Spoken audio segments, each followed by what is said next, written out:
name is Brian Thomas. I am a national account manager and a developer here at TCI. I live in Cincinnati, Ohio. I'm a former middle school social studies teacher. I used History Live extensively in my classes just north of Cincinnati in a school district called Lakota. I taught 7th and 8th grade social studies there. Since 2004, I've been working with TCI full-time.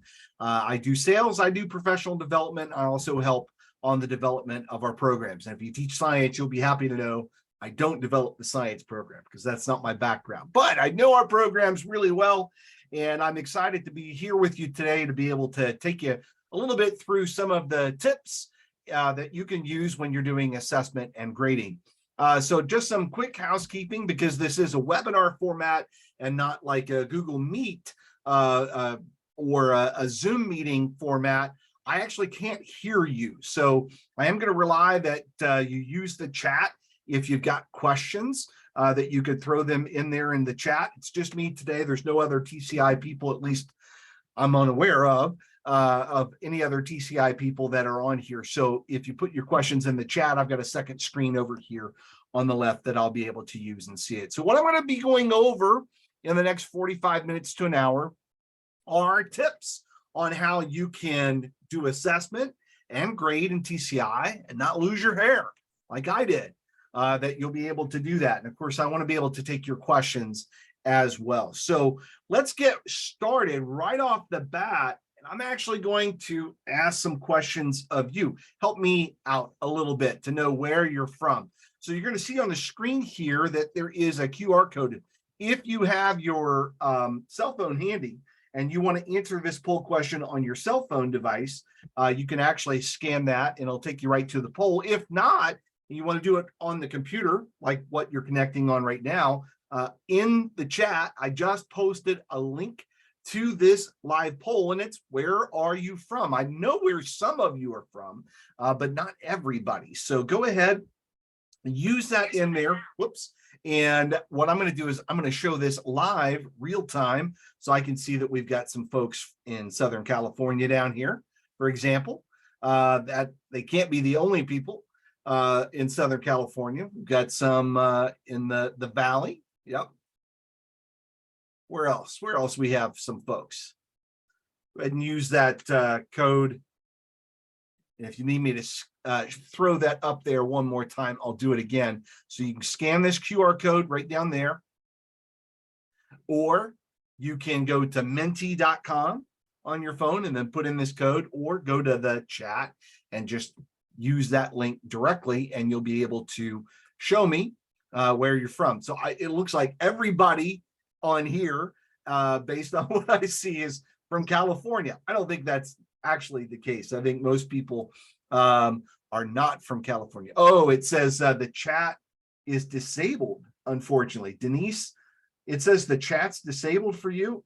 If I'm not sure why that would be. The Q&A was not. That's weird. I'm not sure why that would be. So I've opened up Q&A, Denise, just in case you can answer that question there. All right. Oh, Misty's from Georgia. No chat is available. I wonder why on earth would it not enable chat? Let's see if I can figure out a setting in here that would enable the chat. I don't know why it wouldn't.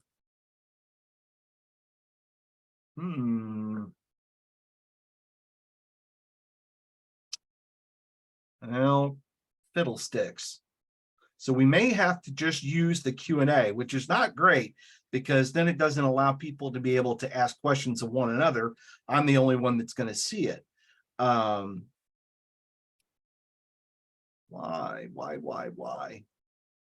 This always happens, right? Well, we're gonna have to go with that, at least for right now, because I don't see anything that I can actually change here on my end right here. So if you have a question, let's use the Q&A for that, and we'll go about it that way. And I apologize right out of the chute. We got a little tech glitch there with Zoom. Of course, Zoom is the tool that we love to hate sometimes. All right, well, I actually have a second question, and this one is more pointed. This one is on topic. So this is the first one was allowed me to let me know where you are from, but this one is actually about where you are comfort-wise with some of the things that we're going to talk about today.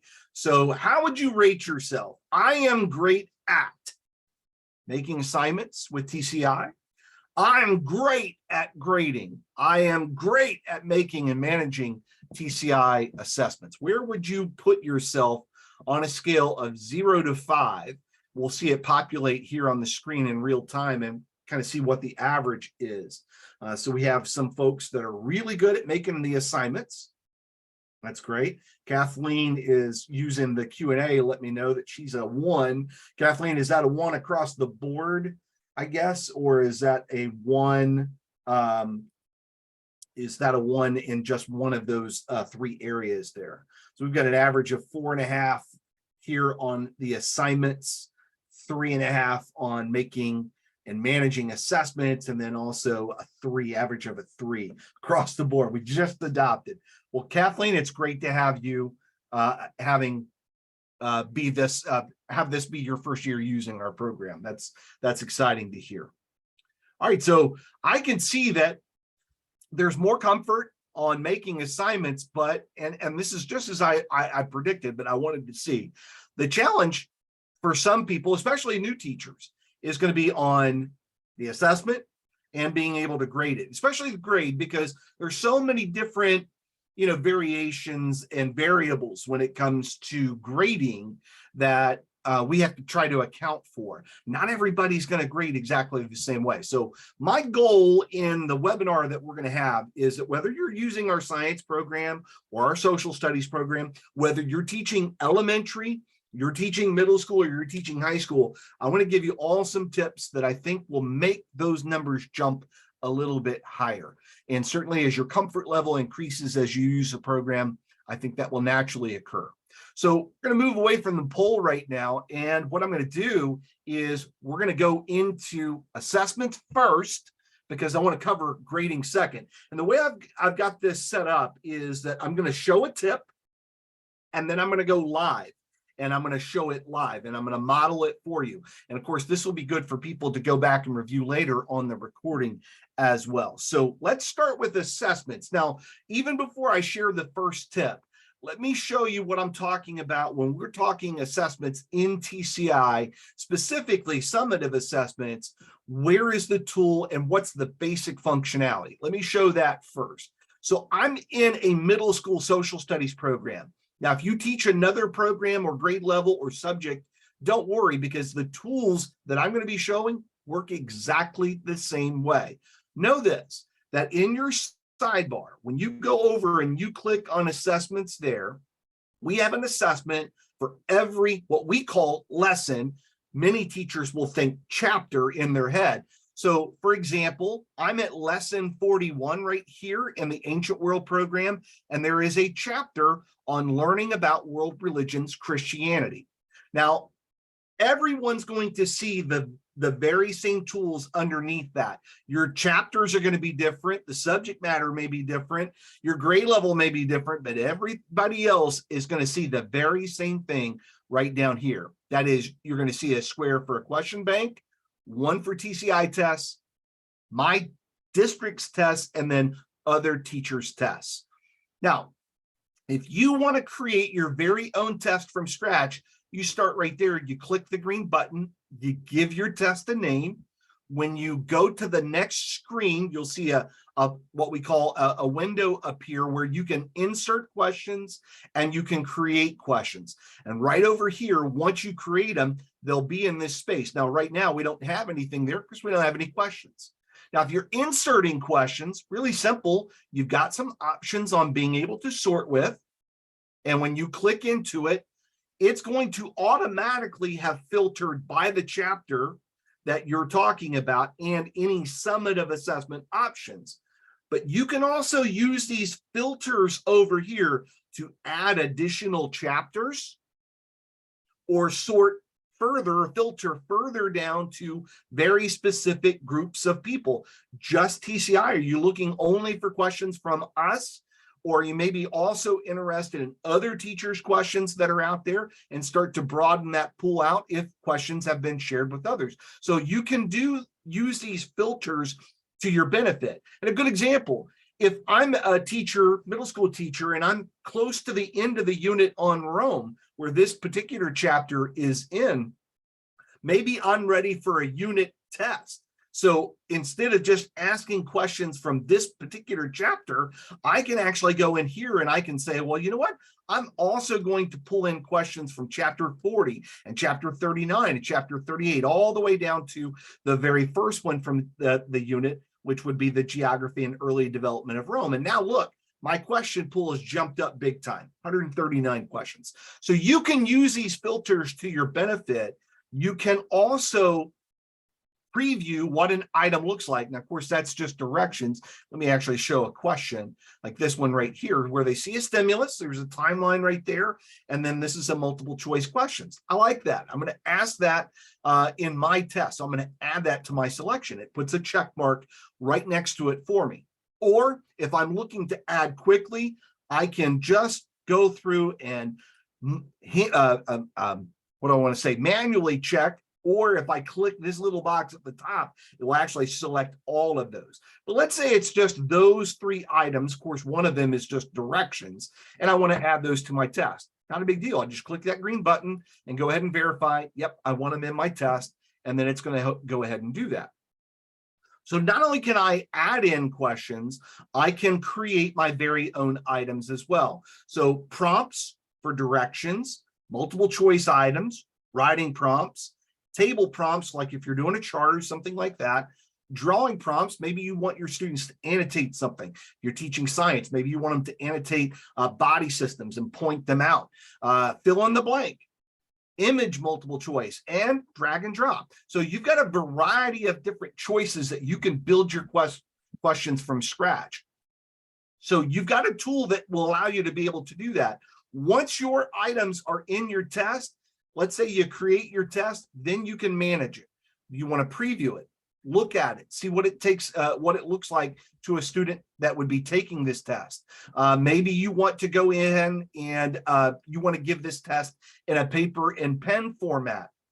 Well, when you're in that edit mode, and I'll go back into it here, you'll see that you can insert page breaks, you can print it out, and the answer key. So if you want to give a test in print, you've got options on doing that. And of course, you can assign it. Now, when you click assign here, it will automatically pre-populate the what in our assignment fields. So when you create an assignment, you have to tell us what unit, what type, and what kind of item that you're wanting to assign. Because I'm assigning it at the point of need, it actually pre-populates that for me. All I have to fill out is the who, the when, and any kind of optional directions that I want over there. That's the basic tool functionality, that's how you create a test. Now, when you create a test, it will save any tests that you've created right down here, back on your assessment page. It will not overwrite or replace anything that's up here. It's in addition to, and these are just for you. So you can use these for as long as you have access to TCI. So if your district purchased you multi-year access, you may make this test in September of 22, but if you bought it, let's say a 6-year license, you're going to have access to that literally all the way into 2028. So that's how you go about creating tests. You can make as many as you want. Now, given the basic functionality, let me give you some advanced tips that are going to make your life easier when you're working with our assessment tool. So I'm going to go back here and I'm going to start with tip number 1. Tip number 1, start more often than not, instead of from scratch, make a copy of a TCI test. Far easier to be able to delete questions you don't want than it is to add them in terms of time, how fast it is. So I would encourage you to start with a TCI test and then just get rid of the ones or edit the ones that you want to handle. Let me show that. I'm going to model it for you. So we're going to go back to my assessment page, and there's this little purple box right there. We create for every lesson, there's always going to be 2 tests, one in English and one in Spanish. So if you move over here to where it says actions and you click it, one of the things that you're going to see right there is it'll say, use this test. If you click that, it will allow you to be able to make a copy of it. So let's say, just for giggles here, that I'm going to make this assessment A. Maybe I'm going to make a couple different tests. So we're going to make that assessment A and hit submit. Now it's going to copy that TCI test. It's going to name it assessment A and then the title of the chapter itself. But it'll also now let me go in there, and now I can get rid of questions. Maybe I want to get rid of that one right there, right? So I'm going to get rid of that one. This one, I think it should go after that one so I can drag it into a new place. Maybe this one right here, I'm going to go in there and I'm going to get rid of a couple of the plausible answers that are wrong, making sure I leave the one that's correct in there. And I want to save that. Okay, so you can see that I've edited that. I can go in here. Maybe on this one, it's going to be worth 2 points. I don't know. So maybe I'm going to make that one worth 2 points for whatever reason. So it's far easier for you to start with one that we've built, and you can delete and you can edit. You can always go back and you can add in additional questions that maybe weren't here but are still in the bank, other teachers, maybe people in your district. But it's going to be a lot easier for you as a starting point to be able to do that. The other benefit of that is that it will be laid out in a format that it will start with the simplest questions first and go to the more complex. So it will always, by default, when you open up our test, start with these simple questions, knowledge and comprehension in the mastering of the content. And in this case, we'll see that this test ends with the students exploring the essential question. So it's obviously much more challenging. And actually, there's only one item to go with that particular part. Again, science will be very similar. We'll start with the simpler questions first and move to the more complex questions where the students may even have to do a small or mini investigation as a part of answering a question. So that would be tip number 1, is make a copy of a TCI test. Let's go to tip number 2. And I see Janet asked, are standards associated with the question? Janet, it does depend on what state that you're in. When you're in your account, you can always go to the correlations link right there. And what will happen is if Edgate, which is a company that we partner with that does correlation studies, if they feel like a question that we have written is specifically meets your content standards for your state, then it'll highlight that when you open the correlations by chapter. Now, if you're teaching science, all of those questions correlate because that program was built literally from the ground up to meet the NGSS framework. But with social studies, it really can differ depending on what state that you're in. All right, so let's go in here now and let's look at tip number 2.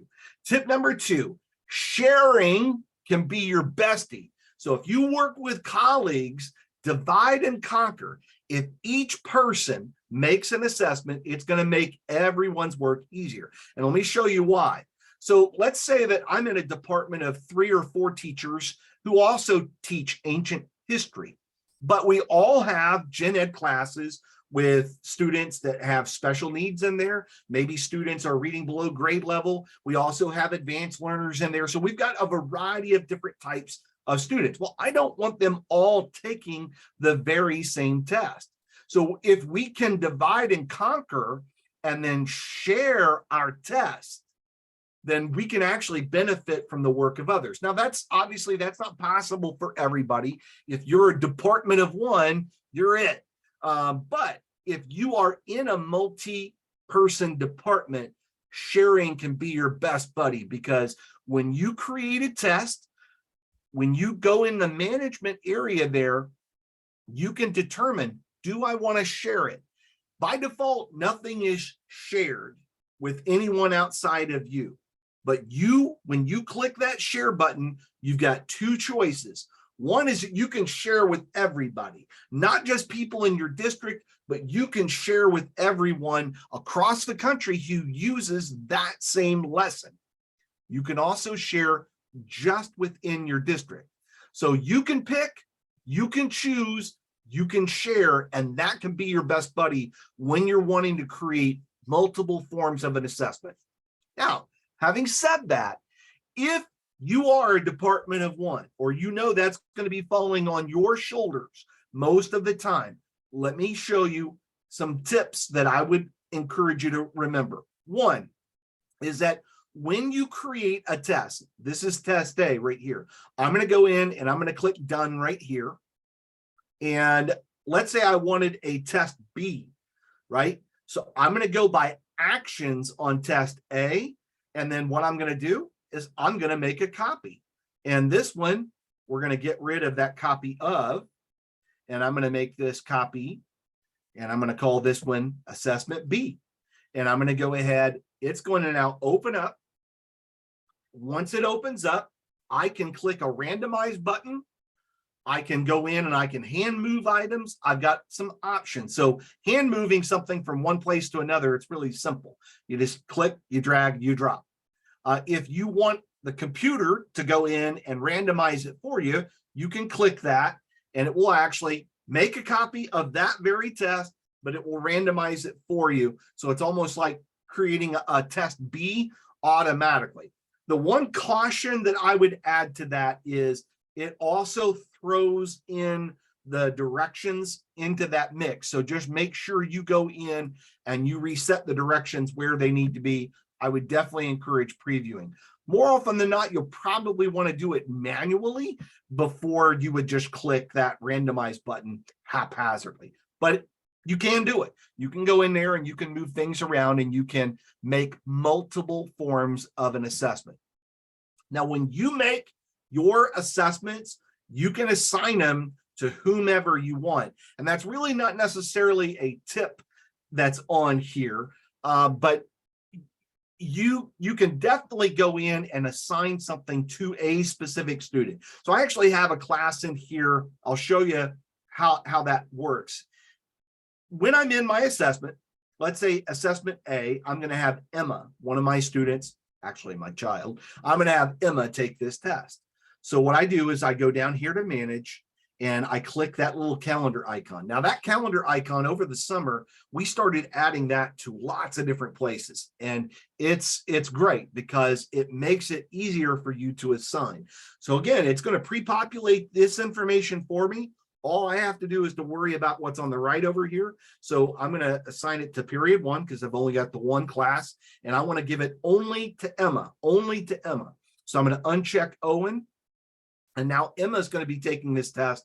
And then I can go in there and I can schedule it in the future. More on that in just a little bit. I can put due dates in there and I can enforce the date and then click the assign button once all that information is in there. So you can go in and you can assign it to whomever you want.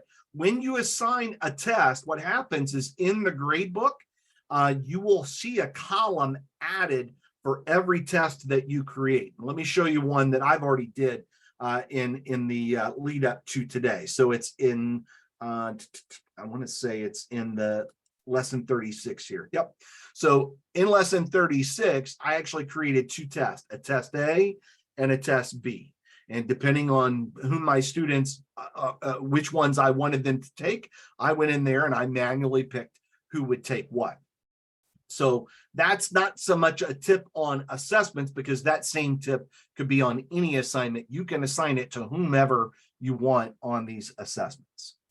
All right, so let's go back to our tips. Let's see tip number 3. When making a modified assessment for IEP or 504 students, you name it, limit the number of plausible answers and you can easily delete options. And I actually showed that to you already, but let's do it one more time. So I'm going to go into an existing assessment that I have.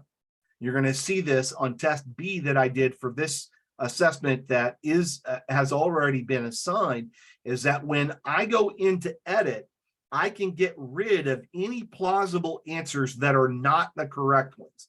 So if you're giving an IEP or 504 test, or you want to limit the number of plausible answers, It's really simple. You just highlight whatever is in that line and you hit delete. Just make sure you don't get rid of the right one. Now, on the other end of the spectrum is that you can ramp up the rigor on a multiple choice question by forcing students to pick more than one correct response.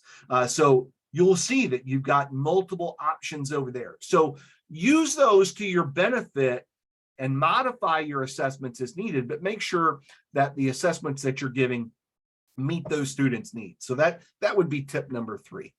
Tip number 4, less is more. We have never designed a 50 question test for a chapter at TCI. In fact, for the first 10 years as a company, we didn't make any summative tests that would be multiple choice or true and false or matching or anything like that. We had what we called cumulative projects. It really wasn't until about 2000 that TCI created a basal program that had a textbook and had summative assessments the way that we see them today. But still, we've always been committed to more qualitative assessment than quantitative. And that's your best friend too. So when you're putting your test together, if you just look at ours from a model, for example, I'm a lesson developer at TCI.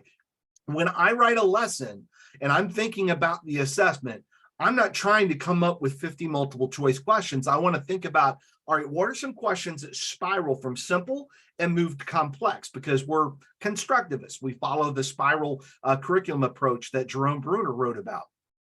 So when we put the assessments together, if you click on your assessments tab and open ours up, you'll see that they follow that pattern. There's 20 items on this test on the geography and early development of Rome. And if I look at it, I'll see, yes, there are some questions that are pretty simple. If web depth of knowledge is your flavor, then these would be DOK 1 items, or you might start to see us move into DOK 2. But those DOK 3 items that require synthesis and evaluation, they're always going to be at the tail end, and there are far fewer of them. So when you're putting your test together, if they're your own items or you're pulling in our items as well, be really judicious about what you're picking, because less is more when you're focused on the quality of the items that your students give you. Assessment 5, tip 5, pay attention to your assessment settings. Do you want your students to have open book tests? Do you want them to be able to see the results immediately when they submit a test? Now, for a lot of teachers, they may be in the yes on both sides. A lot of elementary teachers, for example, would be totally fine with the students taking an open book test and being able to see their results, especially the objective items, things that would be scored by the computer automatically. They're okay with that. Other teachers may not be okay with that. And there's not a right or a wrong answer, but you have options on being able to do both, but they're in your settings. And I'm going to show you where that is right now. So here's our tip. Know your settings. Let's go in and let's click on our settings and let's see exactly where those are. So when I click on my settings, one of the things that I'll see right here is when it comes to student access. When I click on student access, note this area right down here on assessment access. Now I have turned off open book tests and I've left on assessment results. What that means is that if I assign a test and my students take it right now, when they enter into the testing environment in TCI, that's all they would be able to do within our accounts, TCI's accounts. Now we can't control we can't control them opening up Wikipedia or something like that. There's software out there that does that, GoGuardian, for example. But within TCI, we can lock it down to where the only thing that they would be able to do is to take that test. And it wouldn't matter if they tried it on their phone and a computer and opened up an incognito browser. We know these students are wily, they're clever, but there's not a way for them to be able to do anything except take that test when this is toggled off. The default, by the way, as you're probably seeing if you're checking it out maybe on your own system right now, is for everybody, the default is actually on, meaning that your students do have access to be able to go to the text, look at their notebook, look at anything in a TCI account, and then come back and go to that very same test and continue on. It doesn't count against them. It doesn't, mark it against them. So you have an on-off toggle here. One important note, and this is again part of that tip, know your features, is that this is universal. Right now, as currently designed, that is not something that you can customize by student. So it is a universal toggle for all of your classes in your accounts. So if you teach science and social studies, and you go in there and you click that off, that affects not just your science students, but also your social studies students too. So just remember, that's a universal toggle there. Same thing down here. And what this one is, assessment results, is exactly what it sounds like. When a student finishes taking their test and they click submit, any of the objective items, that would be multiple choice, that would be fill in the blank, those items that the computer scores automatically, those they would be able to see whether they got right or wrong. Now, if you're in a self-contained class, you only teach social studies once a day. When those kids leave your class, maybe you don't care that they've already seen what's right and wrong. But if you're a middle school teacher or a high school teacher and you've got several sections of the same course, you probably don't want that to happen. And so you can just toggle that off. And what happens is when they submit, it goes away. They don't see whether they got the answers right or wrong. You get a chance to be able to go and grade it as a teacher, see what those grades are, and then you could go in and click that on afterwards, and then they'd be able to see what they did on their test. But off, it turns away the ability for them to be able to see what the correct answers were on the auto-graded items. So that is the tips for assessment. So let's review those real quick again. Start with making a copy. That's going to be a great place to start with. Sharing is a best friend. Making sure that when you make your assessments that you're customizing it to the needs of your students. So limit the number of plausible answers for those students that are in an emerging situation. Less is more. Having fewer questions, but more qualitative is the way to go. And the fifth one, paying attention to your assessment settings will make your life a lot easier. So that's some of the tips that I have to share. It's, of course, not the only ones. Teachers share tips all the time on some of their best practices, and maybe you have some of your own as well. You can always share those with us at info at teachtci.com. Hey, I just did this with my test. I would love to share that tip with somebody else. Let us know, or send us a tweet at teachtci is a great way to be able to do that too. All right, so the next thing that we're going to go into is we're going to focus in on grading.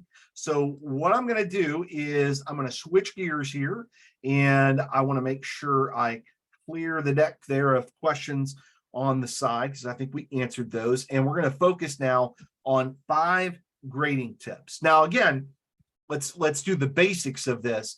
So first, let's see where those grades are. So again, from my sidebar over here, when you click into your grade book, a couple things to note is that it's going to segregate by class, meaning section, period, whatever you want to call that.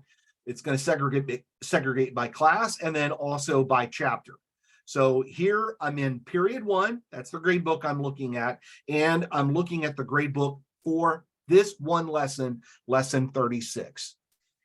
Now I can see that in this class, I have 2 students. Wouldn't that be great? Got 2 students, and we have a notebook, we have a lesson game, and then there's 2 tests. Now, one of the things that I did is that when I made these assignments, I went in and I actually did some of the work so that you could see some of that happening. And just quickly note, these columns are the items that you will see when you assign work and the students do it online. You'll see a color code up here for a key. What's in progress versus what's been turned in versus what is a low score. So right now I can see, for example, that both Emma and Owen have turned in some work. Both Emma and Owen are in progress on the lesson game. And because this is white and doesn't have any of those 3 colors, neither of them have taken any kind of a test at all. So Janet asked, my classes were named and populated from the LMS.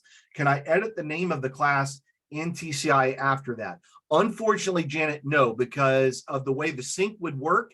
You could, technically, you could go in and you could rename your class right now. But what would happen is that once your sync runs on your LMS, it would change it right back to it. So it's, if you don't like the name of your class, the way that it's brought over, let your tech people know. Maybe there's a way that they can change it on their end.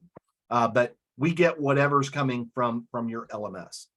All right, so let's go in. Let's focus on some of these tips now when it comes to grading. So tip number one, if you got a big lesson and you plan to have students do everything in the TCI lesson, you're going to do everything in the notebook. Well, then you definitely want to grade by section. And so you do have to click a little switch to make that happen. Most people will pick and choose, and that's why the default is that you're going to be grading by lesson. Now, let me show you what that means. So when I'm in my grade book right here, let me zoom in so that you can see this. Right now, I am grading by lesson, meaning that I'm going to give a single score for everything that they do for their notebook for the entire chapter. But if I'm a teacher and I'm doing this lesson on the geography and early development of Rome, it's really important to me. So I'm going to have them do every section and I'm going to grade every section. So what I'm going to do is I'm going to click that little button right there and I'm going to grade by section. Now, when I do that, I'm going to open up this little purple bar right there and watch what happens now. Now I can grade by section. Now, it doesn't matter if you're grading by lesson or by section, you'll have default scores that are the max score in there. You can edit any of those to what you want it to be when you click that little icon right next to it. But by default, they're going to be worth 5 if they're by section and by 10 if it's by lesson. Here I see some additional information. Emma has turned in section 1, but she's in progress on section 2.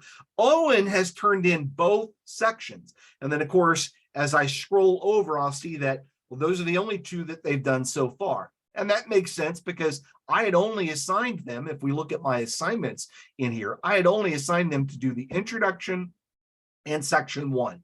So here I can see that Chapter 36, intro and section 1, reading complete by the end of the day on Friday. And of course, it's only Wednesday, so Emma still has some time.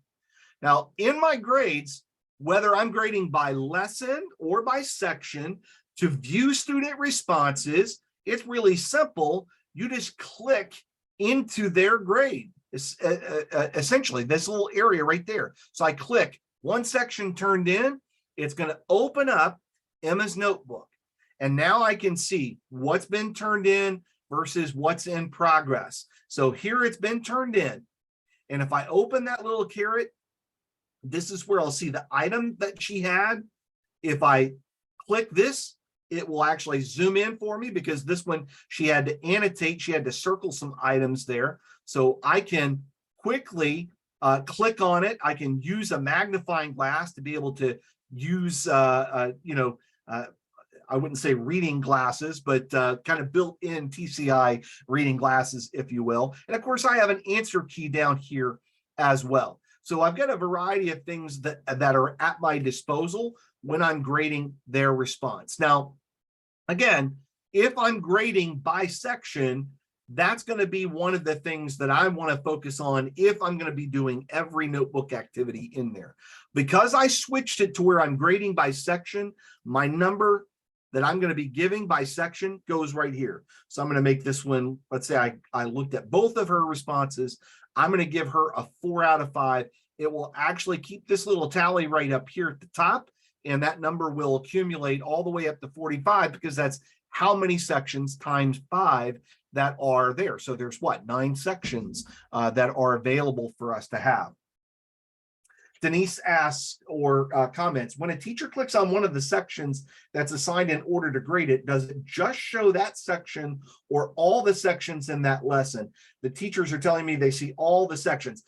No, if they're grading by section, when you open up this little caret right here, it's only going to show this, the questions in that section. So in the introduction, but the preview, there were 2 items. So that's what I see right here. It could be, Denise, that what they're talking about is they see all those sections, but when they open that little caret, that's all that's going to appear within that section are just those questions. Okay.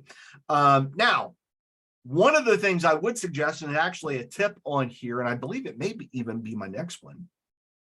If you're spot checking, let's say that you're grading by section and you plan on grading a section, but you don't want to have to go through and click every student's notebook and be able to view every student's response to every single item that's on there. Here's how you can spot check, is to grade by question. That way you can actually see all of the student responses to just one question. So I'm going to show that right now. We're going to go back to our notebook results here. And right now, this is all Emma's notebook. But watch what happens when I click to grading by question. It automatically will pick whatever the first question is for that notebook there. And I'm going to select, all right, within the introduction, I want to look at them examining those objects that are there. And now, not only do I see Emma's, but I see Owen's. And if I had 28 other students, they would be just in line right down below there, where I would be able to go in and see each one of their responses and quickly say, well, Owen did a great job. He's going to get a 5 out of 5. And I go on to the next person, and Susie's going to get a 3 out of 5 or whatever it might be. So you can view all of those students' responses just by toggling from student to grading by question, and then selecting which question that you want to grade. Now, if you're done with that question, then we can go ahead and we can say, all right, what was the next item in there? It was where they had to create a cartoon. And so I want to look at Emma's. She wrote about Romulus killed his brother and was founder of Rome, according to myth.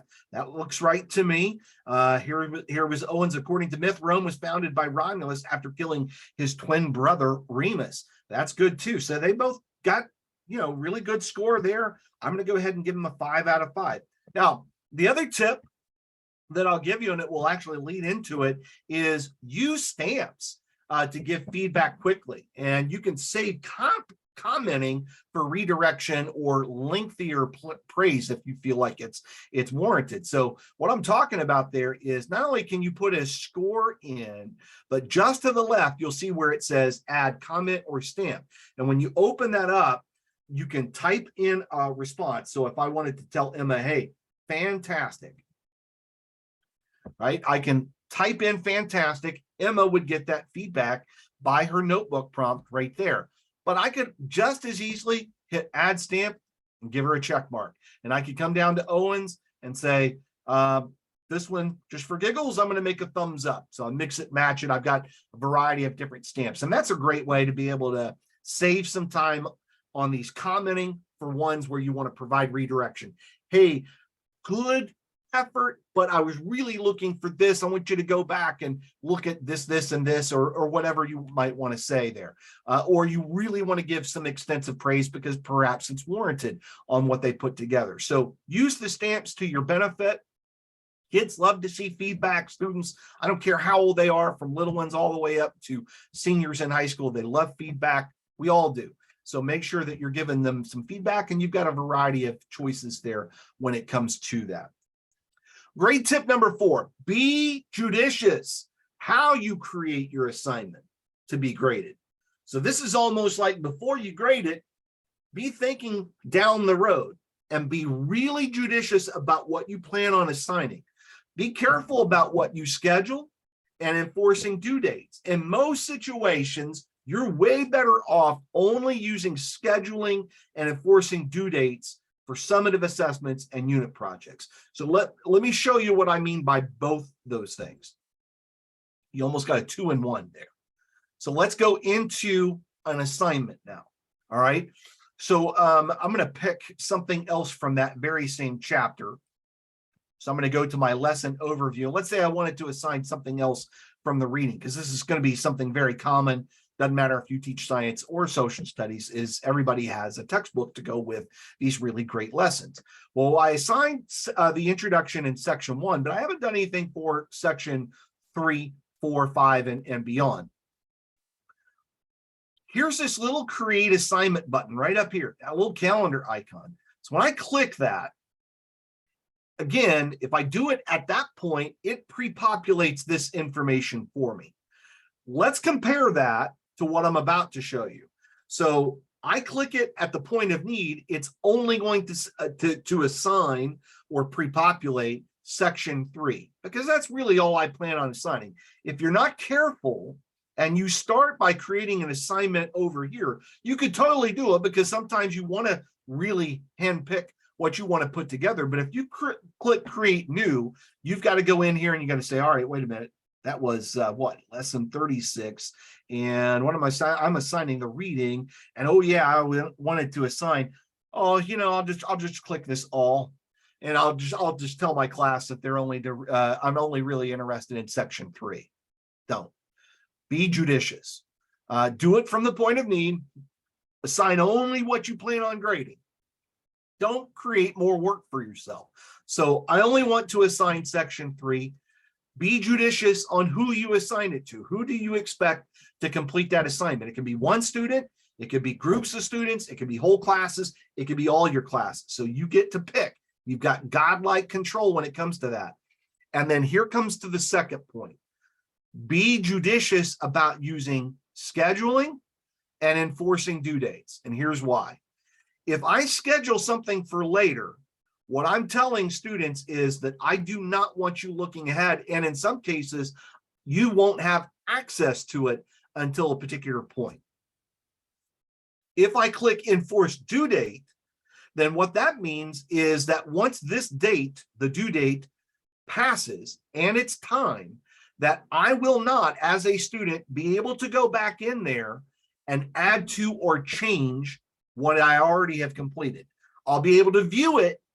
I'll be able to view my work as a student, but I won't be able to add to it. The reason I say most of the time you probably don't want to be scheduling things in the future or enforcing the due dates outside of summative tests and projects is just think about it. If you've got students with a print book there, nothing prevents them from reading a chapter ahead or looking ahead. And frankly, for most of us, that's not the kid that we're worried about. So in terms of scheduling things ahead, do you really mean to block off access until a particular date and time? Now, I'm not saying that there's never a case scenario for it. There obviously is. We have that tool there for it, but just be judicious about when you're using it. Same thing on this end. Do you really mean that you don't want students going back and improving their work? So if it's the text and notes, for me as a teacher, if I go in and I provide student feedback and say, hey, this was okay, but not great, I want you to do this or that. Well, they can't do it unless they can go back and add to their work. So really be careful about clicking this. So again, if you schedule something for in the future, then they're not going to, in many circumstances, be able to access it until that point. And if you enforce the due date, they will not be able to add to that work.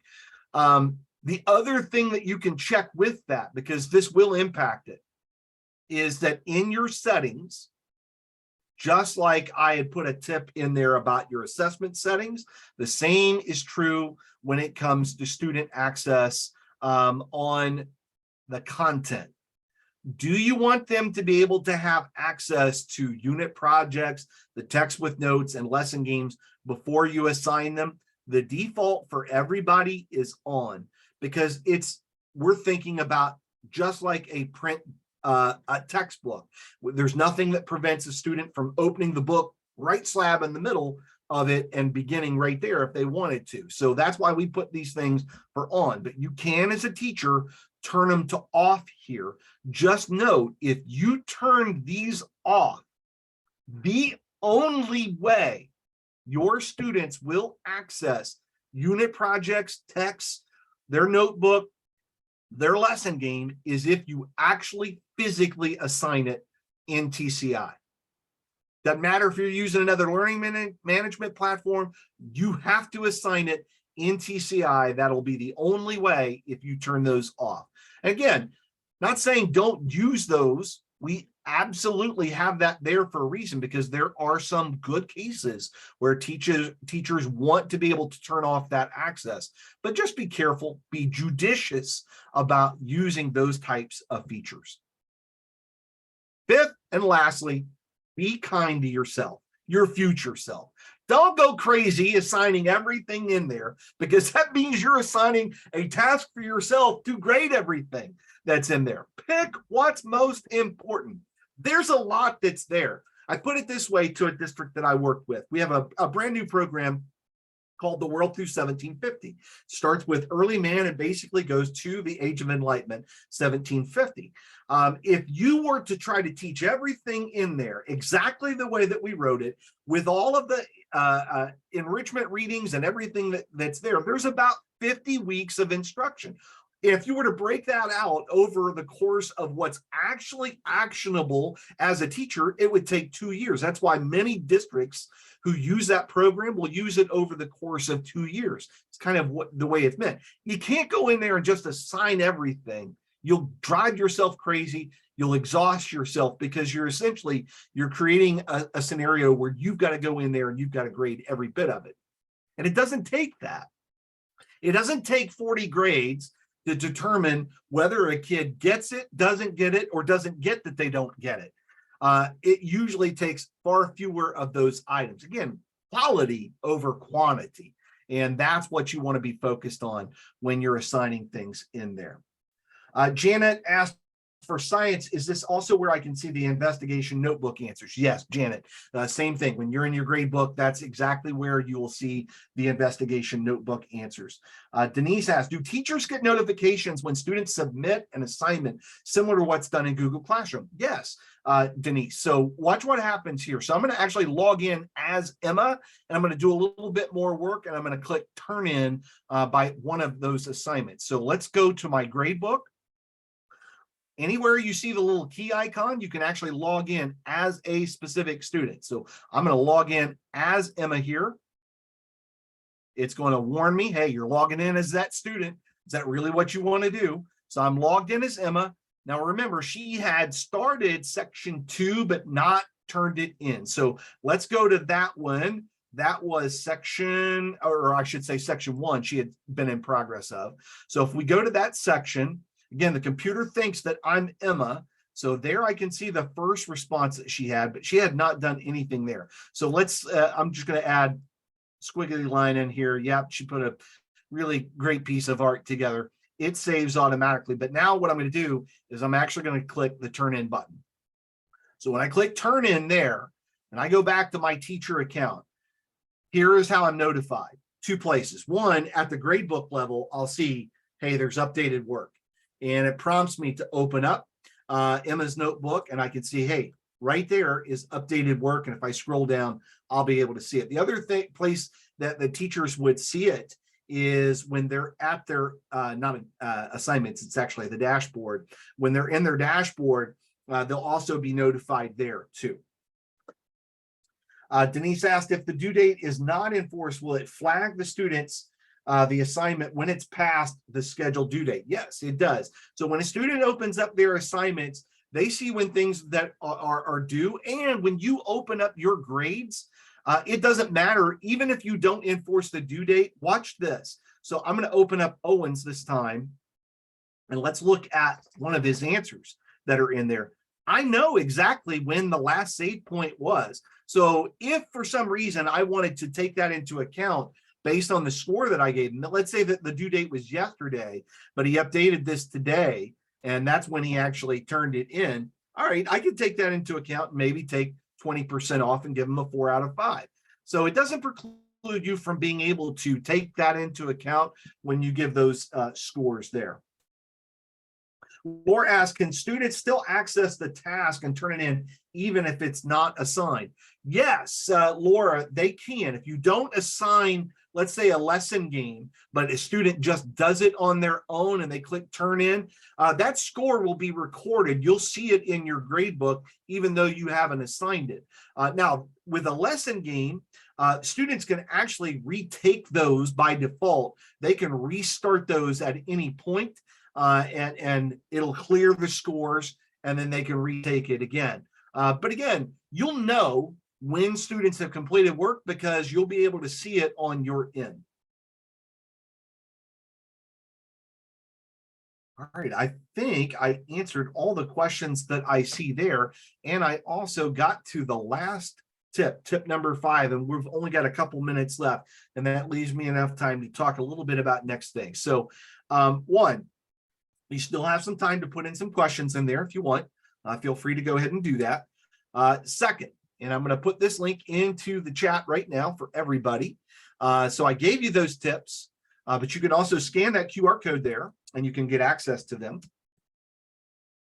And then I also put the link into the chat that will actually open up that PDF and provide those tips. So if you're here on the behalf of teachers in your building or that you work with, they weren't able to be here today, they plan on watching the webinar a little bit later, but maybe you want to give these tips in advance of that, there's a little one-pager that you can share with them for that. So I'm going to go back over here, see if there's any last questions. So if everything is on, the anonymous attendee asked, in the student access and settings, I know students can write responses in the open fields for the notebook. So you're saying that we as teachers are still able to see that in the notebook, even though we never assigned it? That is correct. So let me show you. So we've only assigned work here in Emma's account in the test, which is actually scheduled for the future. By the way, so if she tried to open up that test and it's scheduled in the future down here, test A, watch what happens. So she's going to click it. And oh, I think I turned off that. I turned off that enforced due date. So I take that back. So she would be able to answer the questions in that test. A bad example. But if I had scheduled that in the future and enforced the due date, she would actually not be able to take that test prior to that point. So that was a bad example. But let me show you another example here. So let's look at a completely different unit. We'll look at ancient Greece, for example. And if I go to my grade book for that ancient Greece, we can see that there's no work that's there. So let's log in as Emma, and we're going to do something in one of those sections. Okay. So I'm going to log in as Emma. Let's go to my content. I'm going to go down here to ancient Greece. There it is.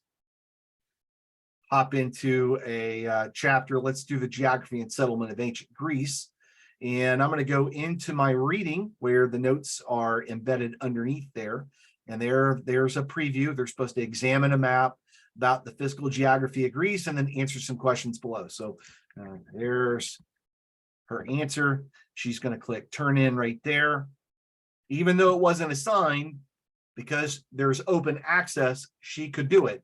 Now, if I go into my grade book, what am I going to see?